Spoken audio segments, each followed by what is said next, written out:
Et le prophète sallallahu alayhi wa sallam, fi sahih, il dit celui qui récite surat al-Ikhlas 10 fois d'affilée, 10 fois, ben Allahu lahu qasran fil jannah. Allah lui construit, c'est pas une demeure simplement, un palais au paradis. C'est la petite sourate. Pour vous dire, c'est pas une question de quantité. Ne te dis pas, moi je connais pas beaucoup dans l'islam, je sais pas beaucoup réciter. Apprends surat al-Fatiha et l'Ikhlas, récite-les avec concentration, méditation, comprends-les, essaie de les appliquer au mieux. Wallah, t'es mieux que celui qui connaît le Coran par cœur et qui n'applique rien. Mieux, beaucoup mieux. Pas la quantité, c'est la qualité. C'est la sincérité, c'est al-Ikhlas, surat al-Ikhlas.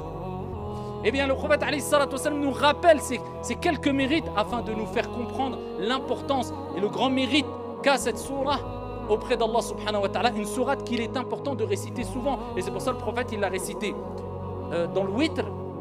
Quand on finit les prières de la journée, il est bon de finir avec le witr, une rak'at ou bien shaf'. Et le witr au minimum 2 plus 1. Dans le witr, la dernière unité de prière, unité qui est impair, et Allah est impair et il aime l'impair, comme le prophète alayhi salatu wasalam a dit.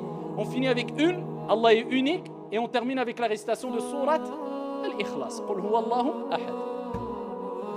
Quand on fait salat al-Fajr, sunnah c'est de réciter Qul ya ayyuhal kafirun et surat al-Ikhlas. Quand on fait at-tawaf hawla al-Kaaba, autour de la Kaaba, pour le Umrah ou le Hajj ou même al-Nawafil, et quand on fait les 2 rak'at, eh bien on récite surat al-Kafirun, Qul ya ayyuhal kafirun et surat Qul huwa Allahu ahad.